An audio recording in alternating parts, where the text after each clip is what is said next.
ইসলামের একটা স্তম্ভ, আবার সাথে সাথে নামাজ আত্মার আরেকটা রোগের চিকিৎসা।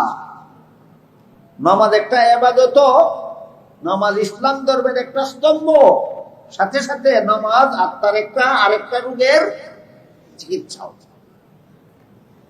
নামাজ আত্মার যে রোগের চিকিৎসা, সেই রোগটার নাম আনানিয়াত আরবি ভাষায়। বাংলা ভাষায় এর অর্থ হইল আমিত্ব।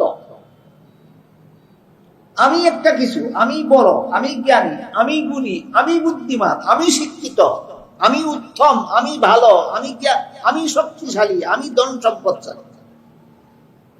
নিজেকে একটা কিছু মনে করা, বড় মনে করা, নিজেকে গুণী মনে করা, এই মনোভাবটাকেই অহংকার বলা হয়, আমিত্ব বলা হয়।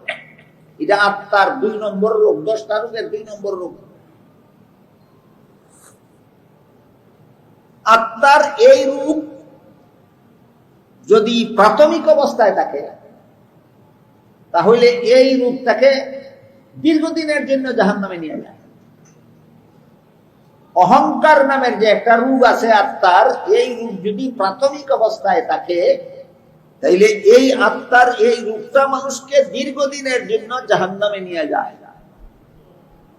কিন্তু এই অহংকার রূপ যদি পুরাতন হয়ে যায়, অহংকার রূপ যদি চূড়ান্ত পর্যায়ে চলে যায়, তাহলে এই রূপ মানুষকে চিরকালের জন্য জাহান্নামে নিয়ে যায়। ওই জায়গায় বলছিলাম শরীরের রোগ 2 রকম। একরকম রোগের দ্বারা শরীর দুর্বল হয় কিন্তু মরতে বাধ্য হয় না, আর এক প্রকার রোগে মরণ অবধারিত হয়ে পড়ে। ঠিক তেমনি ভাবে আত্মার রূপ কোনো সময় তার ঈমান দুর্বল হয়ে যায়, আর কোনো সময় ঈমান ধ্বংস হয় না। অহংকারের প্রাথমিক পর্যায়ে যদি থাকে, তাহলে ঈমান দুর্বল হয়ে যায়, তাকে জাহান্নামী বানায়া দেয় দীর্ঘদিনের জন্য।